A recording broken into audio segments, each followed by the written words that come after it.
Aqui no Brasil, o governo tem batido muito na tecla, até, né, trouxemos comentários até da insatisfação, mais uma vez, da taxa de juros, estar nesse patamar, uma grande pressão para que os juros abaixem, apesar de toda explicações ali de Roberto Campos Neto, que isso não é algo mecânico, não adianta apenas ter o arcabouço. Ontem o Lula fez um decreto antecipando o 13º salário de pensionistas do INSS, injetando 65 bi na economia agora, maio e junho, né? Essa antecipação também aconteceu no governo Bolsonaro, vale lembrar sobre isso, porém, na época ali de Bolsonaro, o argumento era de que estávamos numa pandemia e que as famílias precisariam dessa antecipação. Agora, a gente teria, né, a questão muito mais pontual, né? Lula injetando esse 65 bi com esse decreto antecipando esse 13º. Isso pode fazer pressão, principalmente em relação no IPCA, Boa. E ser um tiro contrário em relação a controlar a inflação, Boa. Que ele tanto pede para diminuir juros, e o Campos Neto deixou uma aspas ali naquele dia que, apesar de não acreditar que pudesse ter maior ali, mas ele não descartava ainda um aperto. Boa. Então, o que eu vejo nessa medida é que o presidente Lula está buscando desesperadamente crescimento econômico. Ele está lidando com um cenário que ele não está muito acostumado. Ele pegou um país mais arrumado lá em 2003 e com uma conjuntura muito favorável, aonde teve muito crescimento econômico na época dele, né? E ali um mérito de ter mantido as políticas do governo anterior. E teve muito crescimento.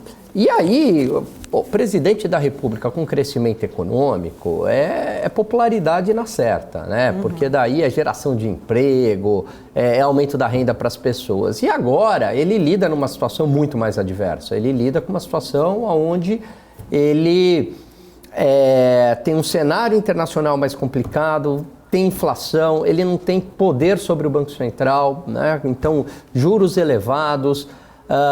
E aí os juros elevados por conta da inflação, uma sociedade completamente dividida, oposições na sociedade civil, um Congresso já mais hostil a ele. É um cenário completamente diferente do que ele está acostumado, e ele aí com também muito mais até idade para lidar com essa situação. E aí ele busca com isso tentar gerar algum crescimento econômico pelo consumo. Pelo consumo. Então vamos estimular o consumo, quem sabe o crescimento não possa ser maior, já que eu não consigo mexer no Banco Central e reduzir na marra a taxa de juros. Só que, bem pontuado, pode ser que o tiro saia pela culatra. Por quê? Porque essa pressão de consumo pode ser que o Copom, nem vou falar Campos Neto, parece que tudo é o Campos Neto, mas o Copom mantenha a taxa de juros alta por mais tempo. Né, a Selic lá em cima. Por exemplo, eu acho, agora já mudei, que até ontem, eu falava com o Cabral, ia começar a cair em agosto. O Cabral já acha que é novembro. Esqueci o rapaz. Eu li muita gente falando que é mais pro final do segundo semestre. Muito bom que veio ontem, o Sanches, sobrenome. Hétori. Ele acha lá que é abril do ano que vem. Então, se começa esse tipo de pressão inflacionária meio na caneta, né, artificial, bombando o consumo ou bombando o gasto do governo, o Banco Central fala, bom, eu tenho uma missão, que é controlar a inflação. Vocês estão piorando aqui a inflação, eu vou ter que manter a medicação no 13,75 mais alta por mais tempo.